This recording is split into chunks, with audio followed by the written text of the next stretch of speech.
Olá, senhores, tudo bem com vocês?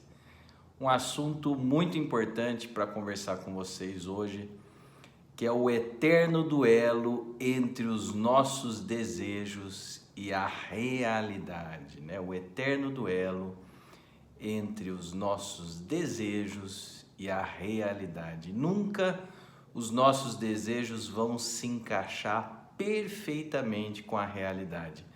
Sempre vai haver uma luta, sempre vai haver um duelo, e é sobre isso que eu quero conversar com vocês. Então, por exemplo, uma situação muito comum, né, nos relacionamentos é aquele momento que a pessoa diz assim: ah, mas eu não sabia que ele era assim.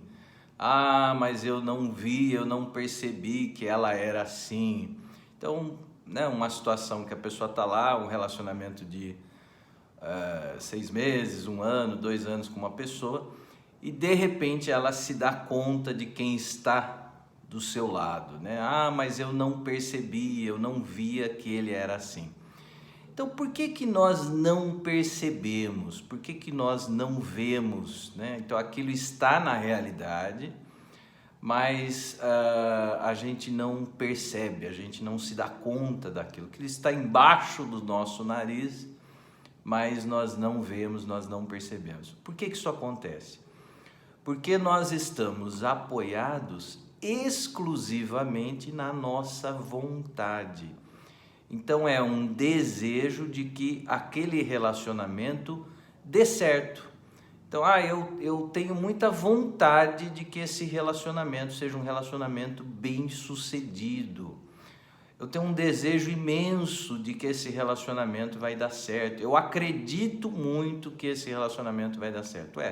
O que que é isso? Isso é a nossa vontade. Então você se apoia exclusivamente na vontade e perde o contato com o quê? Você perde o contato com a realidade, com os fatos, com os sinais que a vida estava te mostrando. Até depois as pessoas falam assim: bem que o meu amigo me falou, bem que a minha mãe me falou, mas eu não escutava, eu não ouvia. Eu até via, percebia alguns sinais, mas eu não acatava esses sinais, eu não acatava esses fatos, né? Então a realidade, ela precisa ser percebida. Como é que nós vamos perceber a realidade? Não nos baseando apenas na vontade, né? Fazendo isso que nós chamamos de dialética. Nós temos que fazer esse diálogo constante com a realidade.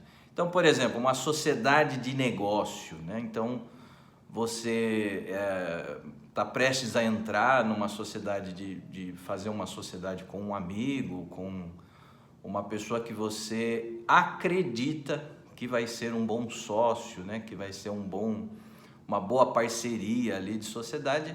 Só que você fica no que você acredita, você fica no que você deseja que essa sociedade seja bem sucedida e se apoia exclusivamente na vontade e não se dá conta do que está ocorrendo na realidade, né? Que esse sócio não é um bom sócio, que esse sócio não é trabalhador, não gosta de trabalhar, que esse sócio não vai fazer a parte dele.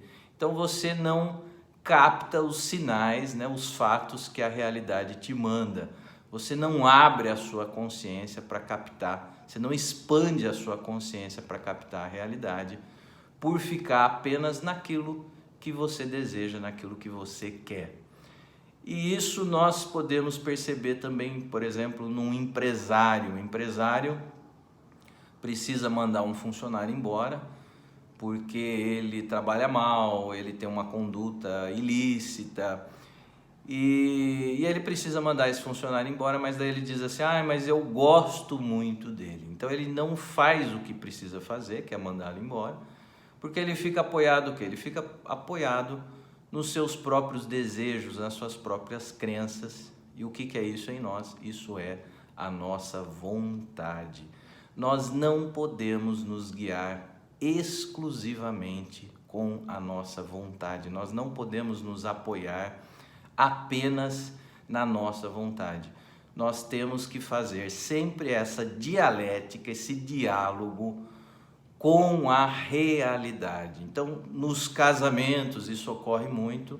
A pessoa está lá dentro de um casamento que já acabou, não existe mais, mas ela diz, mas eu quero muito que dê certo, né? Eu acredito que vai dar certo, eu acredito que há potencialidades de mudança. Então você não acata a realidade de que o casamento já acabou, né? De que o amor ali acabou e que esses espaços, né? Essas potencialidades de transformação ali, naquele caso, não existe. Então a vontade, ela nos deixa, né? Esse apoio exclusivo na vontade, ela nos deixa mais nos nossos devaneios, nas nossas fantasias, e impede que a gente estabeleça esse diálogo maior com a realidade. Relação entre irmãos, né? Mas eu gostaria muito que a relação com a minha irmã, que a relação com o meu irmão fosse melhor, que melhorasse, né? Só que você fica então apoiado no seu desejo e não vê então que não há, né, da parte do seu irmão, da parte da sua irmã, que não há essa abertura, que são pessoas que não estão dispostas, né, a estabelecer esse vínculo. Então você não entra em contato com isso e aí você fica então numa posição o quê? Desejante, você fica desejante. Mas eu quero porque eu quero. Então você quer, mas esse querer precisa estar sempre numa relação com a realidade, para que você vá adequando os seus desejos ao contato com o real, né? Com o real. Isso ocorre também bastante na relação dos filhos com os pais, né? Mas eu queria muito que os meus pais fossem diferentes, eu queria muito que os meus pais tivessem uma conduta diferente comigo, né? Que os meus pais tivessem uma relação diferente comigo. Eu queria que o meu pai fosse diferente, eu queria que minha mãe fosse diferente. Então você está se relacionando com o quê? Com a sua vontade, com os seus desejos. Você precisa perceber que o seu pai e sua mãe, eles são o que eles são.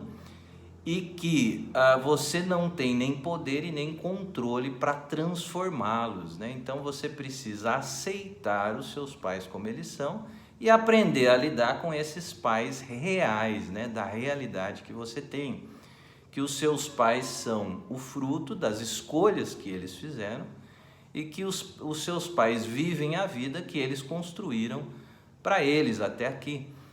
Então, se você não está feliz com esse modelo que os seus pais ofereceram a você, então você vai ter que construir para você um novo modelo, mas aprendendo a lidar com os seus pais na realidade e não esse desejo de que os seus pais sejam outros, né? Então não adianta nada você querer que o seu pai seja o super-homem e a sua mãe seja a Mulher Maravilha, porque isso não é real, né? E por que a gente queria que fosse assim, né? Porque se o meu pai é o super-homem e minha mãe é a Mulher Maravilha, com certeza eu também vou fazer parte da Liga da Justiça, né? Eu também vou ser perfeito, eu também vou ser um super-herói. Então, percebendo as limitações do meu pai e da minha mãe, eu também, consequentemente, tenho que perceber que eu não sou perfeito e que eu venho deles, né? E tenho que perceber que aquilo que eu vejo nos meus pais muitas vezes coexiste em mim, né? Então nós temos que fazer sempre esse diálogo com a realidade. Se você andar com o seu carro com pouco combustível e falar, mas eu acredito que vai dar, você vai ficar no meio da rua. Se você não pagar a sua conta de luz, a sua luz vai ser cortada. Então devemos perceber que nessa luta, nesse duelo dos nossos desejos com a realidade sempre vence, ela se impõe, ela se impera sobre nós E então nós temos que adequar os nossos desejos, né, e conduzindo os nossos desejos de acordo com as possibilidades da realidade, porque do contrário, se eu ignorar a realidade, vai chegar uma hora que ela vai me atropelar e causar prejuízos, né, acidentes, desastres em minha vida. Então, estabelecer esse diálogo com a realidade para que os nossos desejos possam ser passíveis de serem realizados, né? E aí você me pergunta assim, André, mas então o que você está dizendo é que nós não devemos nos apoiar na vontade, nos nossos desejos. Então você está dizendo que a vontade é uma coisa ruim, que a vontade me atrapalha.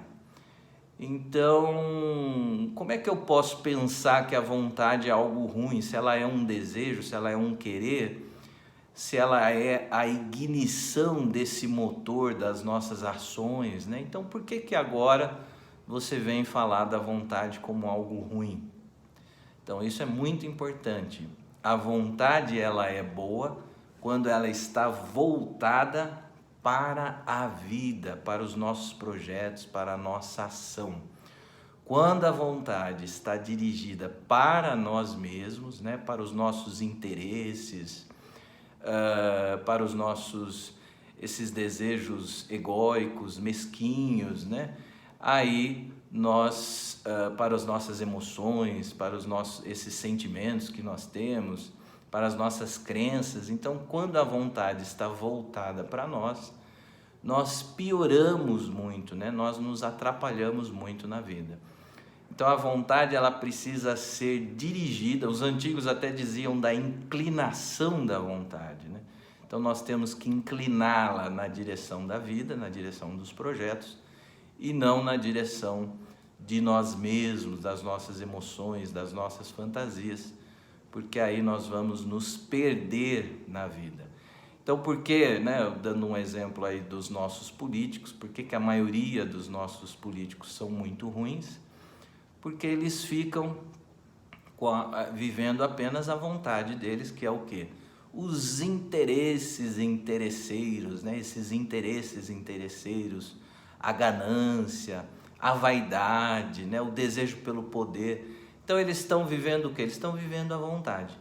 E quando a gente fica na vontade, até os orientais diziam do samsara, né? O que é o samsara? O samsara é esse turbilhão da vida. Então nós ficamos num turbilhão de ansiedade, de angústia, quando nós nos apoiamos exclusivamente na nossa vontade e perdemos o contato com a realidade, que é onde nós devemos direcionar os nossos desejos para a realidade, para que eles se realizem em projetos, em obras, e assim você estará mais vivo na vida.